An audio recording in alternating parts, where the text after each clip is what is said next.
Mesdames et messieurs, bonsoir et bienvenue à cette émission d'Info 9. Les entreprises agroalimentaires de l'Abitibi-Témiscamingue profitent maintenant des services d'une personne ressource au niveau de 48e Nord international. Alors, mesdames et messieurs, je vous présente cette personne ressource, c'est M. Marcel Bouchard. M. Bouchard, bonsoir. Bonsoir. Merci d'avoir accepté cette invitation-là, M. Bouchard. C'est tout nouveau? Oui, c'est tout nouveau pour moi. Peut-être faire un petit peu d'introduction. Oui. Au niveau du 48e Nord, l'entreprise, c'est un bureau pour aider l'exportation. Oui, exactement. La mission de l'entreprise, dans le fond, c'est aider les entreprises de la région à promouvoir des produits pour notre exportation. Et dans le volet du 48e Nord, depuis quelques années, il était surtout concentré vers le volet minier. Oui. Quand on parle minier, on parle surtout des équipements. Les mines, eux autres, font ça, ils font des exportations tout seuls, mais les équipementiers produisent beaucoup d'équipements pour les pays extérieurs. Fait que le volet du 48e était sur le volet minier. Le bureau était à Val-d'Or pendant plusieurs années. Il était certaines périodes à Amos et maintenant il est à Rouen. OK. Fait que le bureau principal est à Rouen avec un pied à terre qui avait cet automne à Amos. Ils m'ont rencontré au milieu de novembre. Il savait que je voulais prendre une semi-retraite. Et je cherchais quelqu'un un peu dans le volet agro pour aider les entreprises de transformation ou de producteurs à valoriser le produit sur le marché extérieur.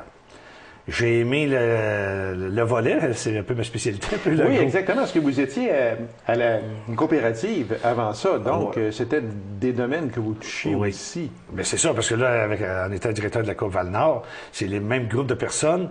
Plus large, parce que là, il est transformateur un peu plus, un peu exemple la vache à Mayotte, la vraisonnée, que nous, au niveau de la courbe, on s'occupe plus des producteurs. Mais quand même, c'est le même milieu. Fait que je me cherchais un emploi à temps partiel, fait qu'ils m'ont offert ça. Mais l'idée que j'avais en arrière de la tête, quand ils m'ont offert ça, j'ai dit, moi, j'aimerais ça avoir le faire, mais à partir de l'Abitibi-Ouest. C'était un peu une des conditions, probablement, que vous avez. Okay. Ça me dérange pas de me promener. J'aimerais ça qu'à partir de avoir un pied à terre à la serre. C'est ça. Fait que ce qui s'est fait à la fin de novembre, moi, j'ai fait une entente avec le CLD. Je suis conseiller d'administration sur une dizaine d'années. Et le CLD rencontre les entreprises pour faire des montages financiers, des montages de marché. Et normalement, Créative Nord offrait des services au CLD SADC pour aider les entreprises. Ça commençait là, à faire un tout, autrement dit. Là. Je trouvais que le Montréal était intéressant. Oui, exactement. Ils ont accepté mon idée d'avoir un pied à terre à la serre. L'idée était d'une journée ou 2 semaines. Et en ayant un pied à terre à la serre, il faut que je couvre l'Abitibi-Témiscamingue. Et fait que, logiquement, à la fin de novembre, début décembre, j'ai commencé à faire ma tournée au Témiscamingue. Et à Amos, à date, j'ai pas été à Val-d'Or encore, parce que le côté agro, c'est plus sur le côté... Il est plutôt plus vers Témiscamingue, Abitibi-Ouest. Puis Abitibi-Est un peu. Puis Abitibi-Est, exactement. Là, j'ai commencé à faire la tournée. Et en faisant ça en novembre, je trouvais un pied à terre aussi au SDT au Témiscamingue, Société de développement local, qui est SADC et CLD ensemble. Fait qu'ils étaient intéressés. Ils ont dit, là, tu vas venir nous voir de temps en temps. Et au lieu que les personnes aillent au bureau à Rouen, là, maintenant, on peut les accueillir dans des endroits, Amos, La Sarre et Ville-Marie, et on va avoir un pied à terre aussi à Val-d'Or avant longtemps. Moi, là, je voudrais en venir aussi, ce sont le vos débuts, puis tout ça, mais c'est quoi votre rôle à vous, directement? C'est quoi? Fait que mon rôle à moi, c'est vraiment de promouvoir auprès des entreprises la valeur ajoutée de faire l'exportation. On va prendre un exemple, la vache à Mayotte, qui font des fromages. Dans le fromage fin, ils sont exportables. Fait que dans le fromage fin, ils en font des fois pour l'exportation à Montréal, mais il n'y a rien qui les empêche d'aller aux États-Unis. Fait que logiquement... Parce qu'on pense ça trop loin tout le temps, je pense. Hein? C'est pas plus loin que... c'est pas plus loin qu'ailleurs, autrement dit. C'est ça. Oui, OK. Les autres, beaucoup d'entreprises visent l'Ontario, le nord-est ontarien. Après ça, ils vont vers Montréal, un peu Toronto. Et l'Ouest, c'est dur pour eux autres. Puis aller aux États-Unis, c'est moins loin que d'aller dans l'Ouest. On suit à l'office. Oui, c'est sûr. Il y a une question de douane, une question de marché. Oui. Mais on donne comme exemple, ces marchés-là fonctionnent. Si on va dans le domaine agro pur, exemple des bovins, les bovins de finition qui se font en Abitibi-Ouest sont shippés présentement en Pennsylvanie. Ils sont abattus là-bas. Ils en font de l'exportation. C'est ça. Mais personne n'est au courant vraiment de ce volet-là. Fait que dans les producteurs, les céréales, ceux qui font des céréales sont shippés à Toronto. Et il y en a qui vont à l'extérieur. Du foin, il y en a qui sortent vraiment du Québec. Est-ce qu'on a...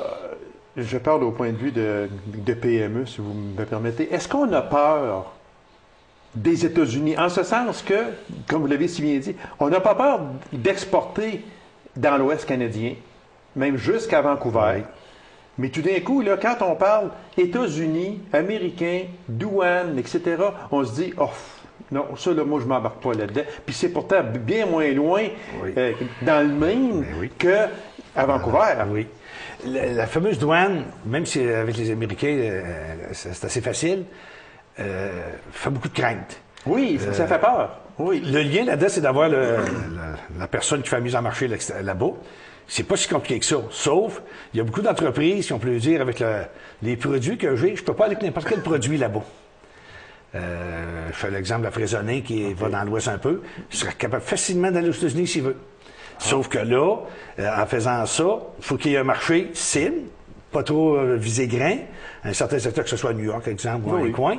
Puis, il est capable d'avoir un beau pied à terre parce que le monde aime des produits des régions que j'appelle éloignées. Puis, ces produits-là sont beaucoup dans des boutiques spécialisées, à valeur ajoutée. OK. Fait que, normalement, quand quelqu'un a un produit comme ça, c'est pas une question de prix. Le prix va être bon parce que c'est une valeur ajoutée, ça vient de l'extérieur. Pour eux autres, à New York, c'est comme un produit qui vient de l'Europe. Puis ils vont aimer ça du Québec. Puis surtout, si ça vient d'une région, ils vont aimer le produit. Sauf que là, si la personne qui a peur, c'est une question, on appelle ça financier, de paiement, de fournir les produits. Mais c'est pas pire fournir un produit là-bas que le fournir aux grandes chaînes alimentaires au Québec. Exactement. Impressionnant. Alors, ça veut dire que dans votre rôle, à vous, M. Bouchard, à ce moment-là, c'est que vous prenez l'exemple de la fraisonnée. Oui. C'est à vous, à partir, à aller voir le monsieur qui est en charge de la fraisonnée et d'aller lui dire, hey, pourquoi que ça ne tente pas d'exporter aux États-Unis?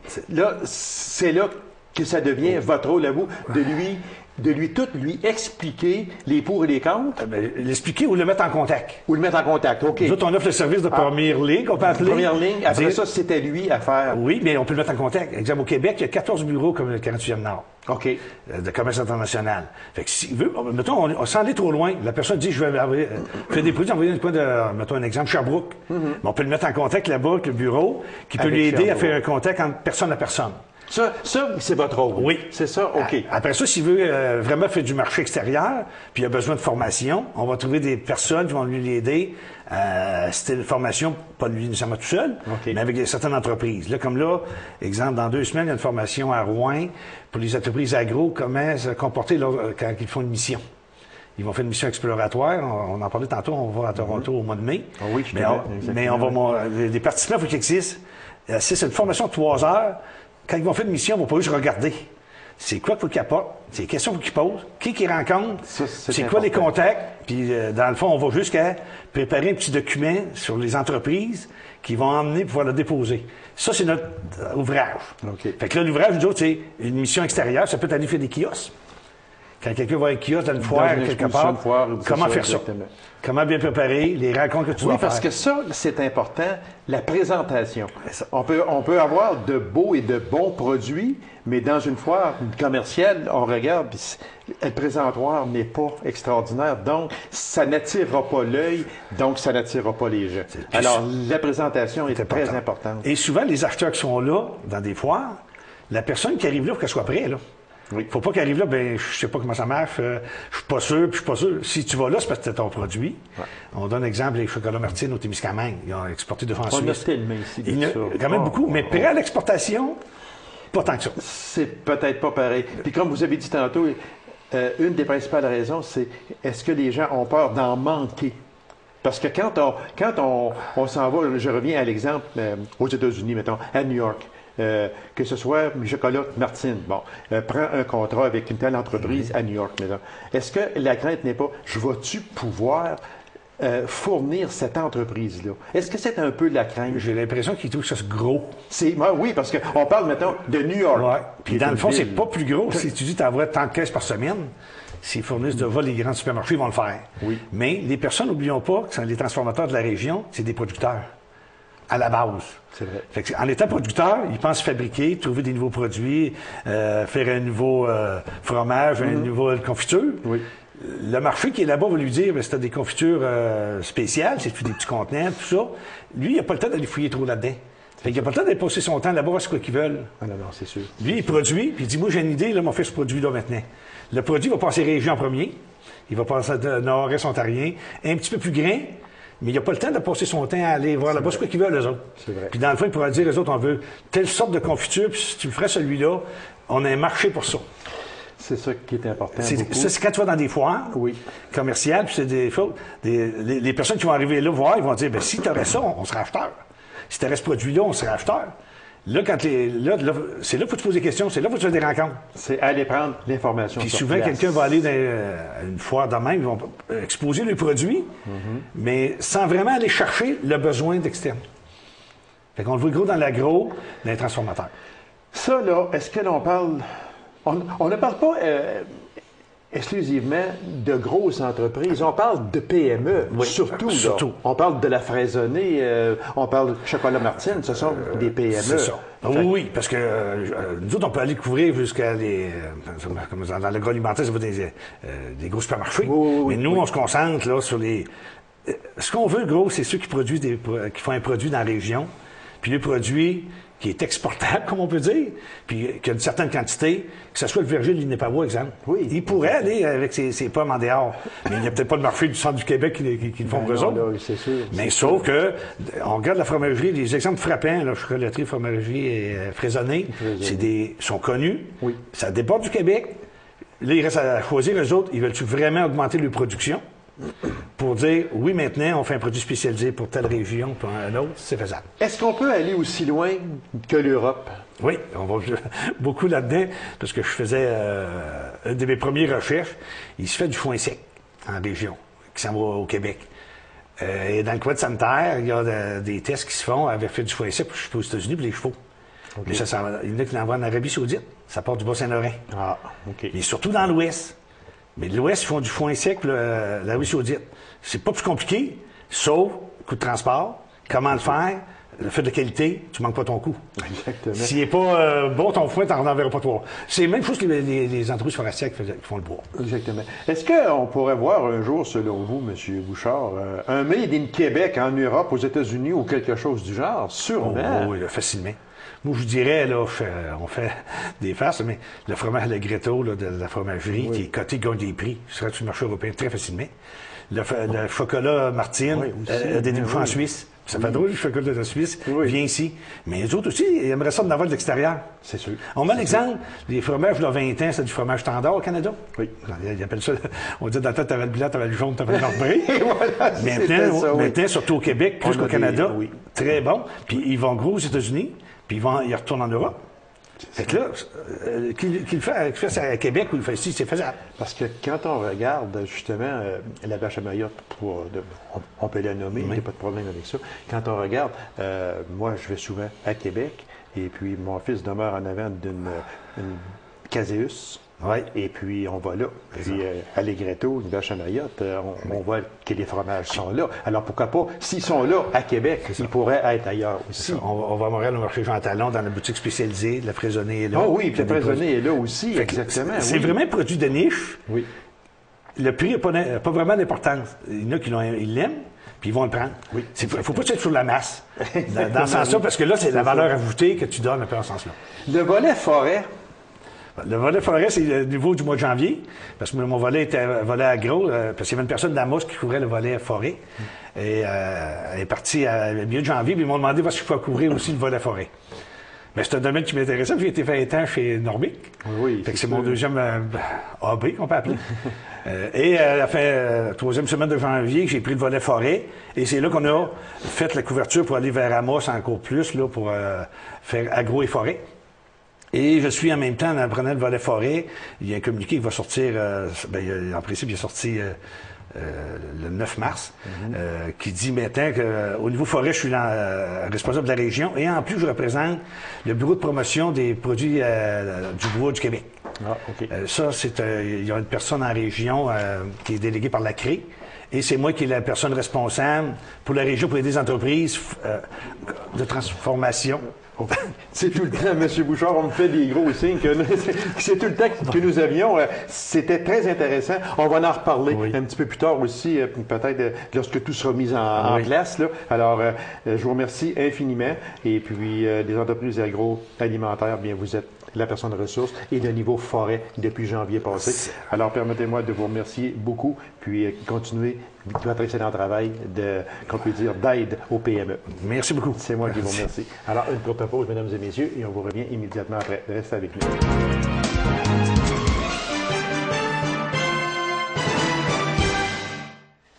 Tembec a annoncé dernièrement la fermeture définitive de la scierie de Taschereau. Alors, pour nous en parler, je reçois une personne qui est assise sur deux chaises, soit celle du maire de la municipalité de Taschereau et aussi sur celle de président du syndicat local. C'est M. Lucien Côté. M. Côté, bonsoir. Bonsoir. M. Côté, est-ce qu'on peut dire que le 21 février dernier, ça a été un jour noir, un jour triste pour la municipalité de Taschereau?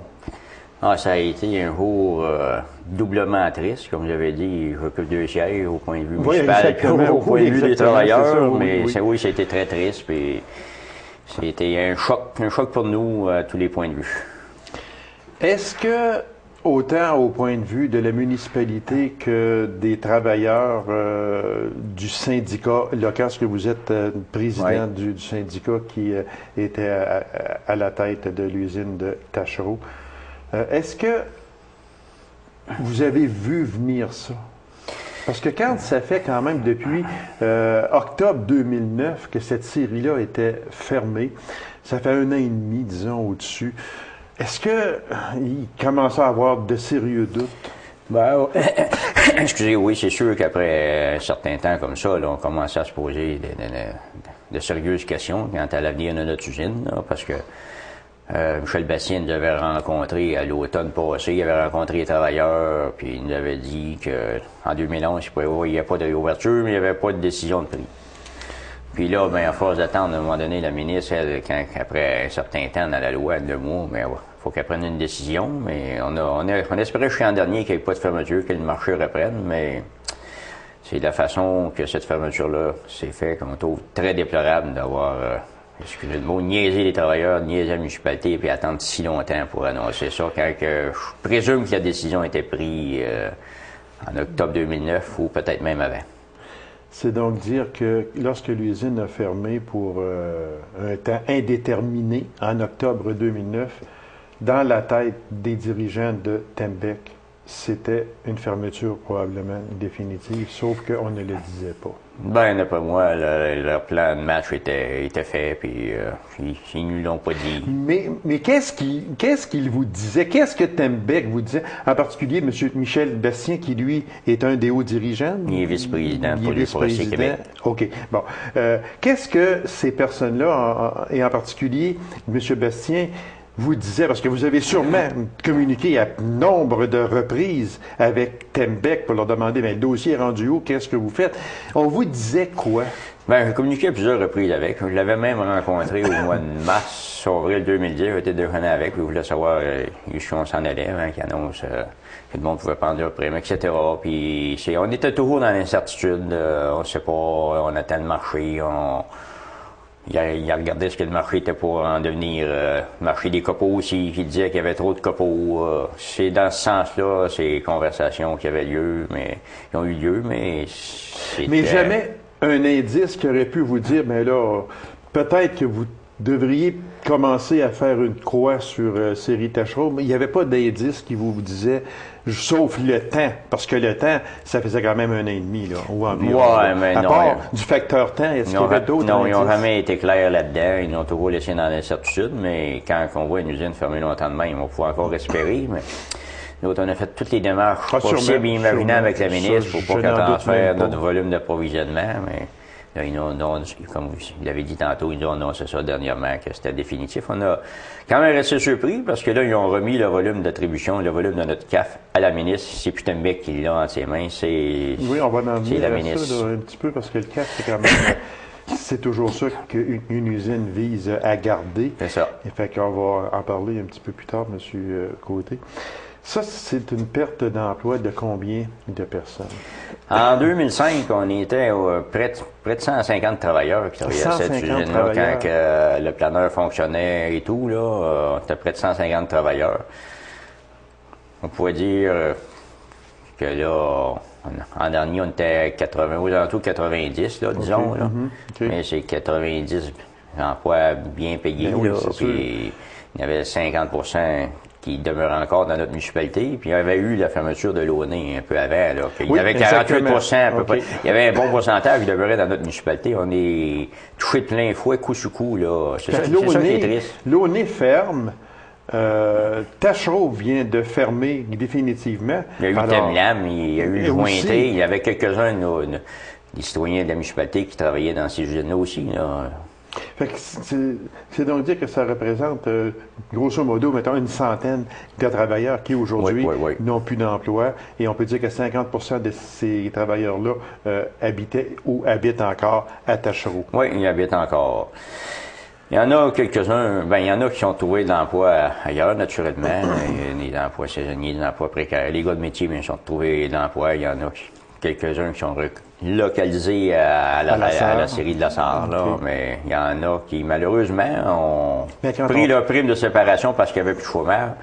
Du monde un peu dans mon âge, mais les autres, je pense que ça va être très difficile qu'ils retrouvent des emplois. Quand on parle de prime de séparation, expliquez-nous un peu c'est quoi, M. Côté, là, sans donner des chiffres exacts. Moi, mais j'avais négocié, ça fait longtemps que je faisais du syndicat, il y a 25 ans, 20 ans environ, une prime de séparation qui valait à 1 semaine de salaire par année d'ancienneté. S'il y avait des coupures de poste ou une fermeture d'usine. Ça veut dire que ceux qui peuvent avoir eu le plus, c'est 34 semaines de salaire, un maximum d'ancienneté qu'on avait là.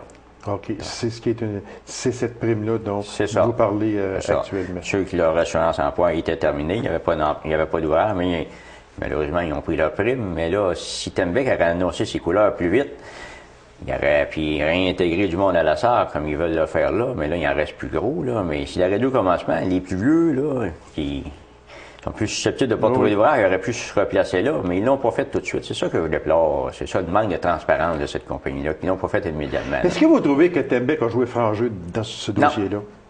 Non.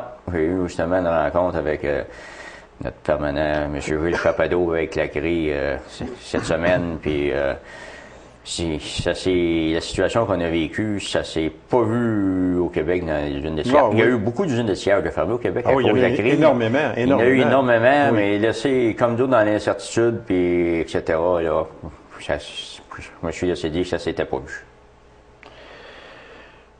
On parle on aurait fermé l'usine de Tachereau pour rentabiliser celle de Béarn et celle de Lassar. Êtes-vous d'accord avec ça? Ben, c'est ça qu'ils nous disent, c'est la réalité, parce que là, ils ont pris l'usine, le volume d'attribution, parce qu'à Tachereau, on avait 426 000 mètres cubes. On avait le plus beau parterre de coupe, le plus beau volume, puis la meilleure usine avec les meilleurs facteurs de consommation, etc.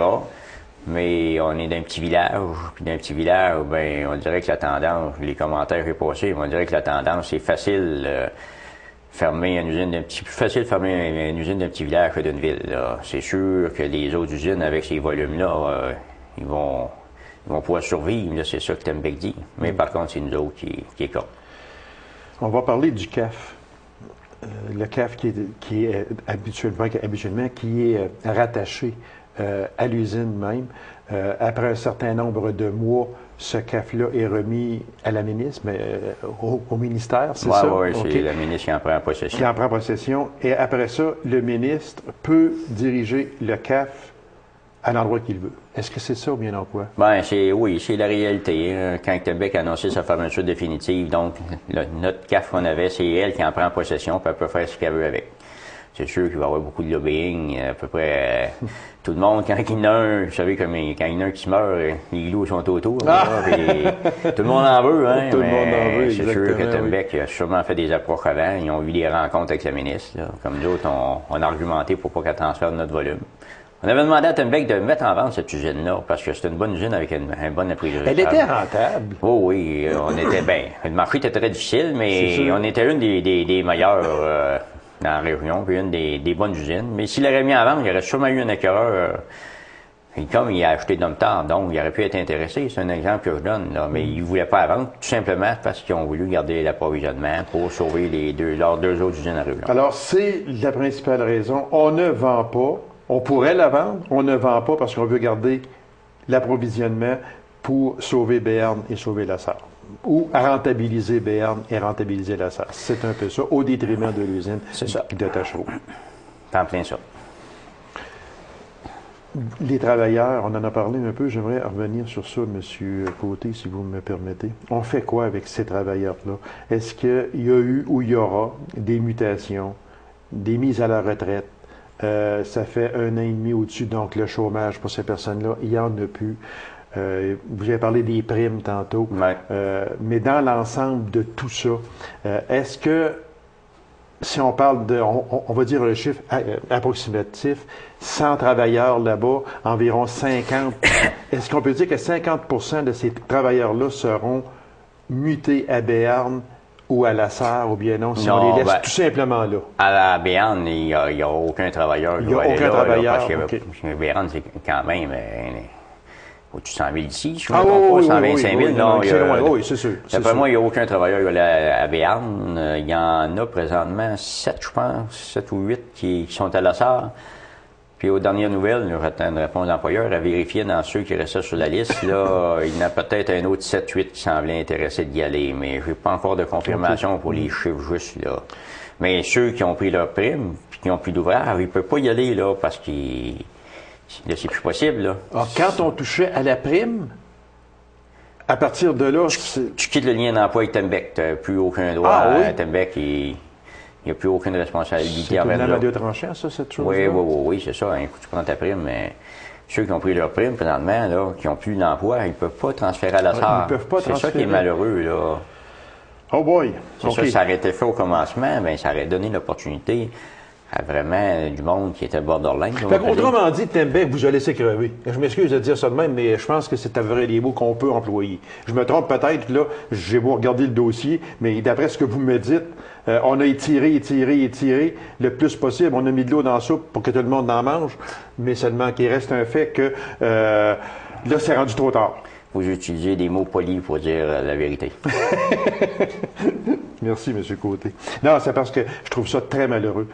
Quand on ferme une usine de même qui est rentable, selon ce que vous nous dites, qui était rentable, et puis, bon, c'est Tachereau, c'est pas une grosse municipalité, on touchera pas à la Sarre, on touchera pas à Béarn, on va fermer Tachereau, les gens chialeront pas trop. Si on ferme la Sarre, ça va être l'enfer. Ouais. Si on ferme Béarn, ça va être l'enfer.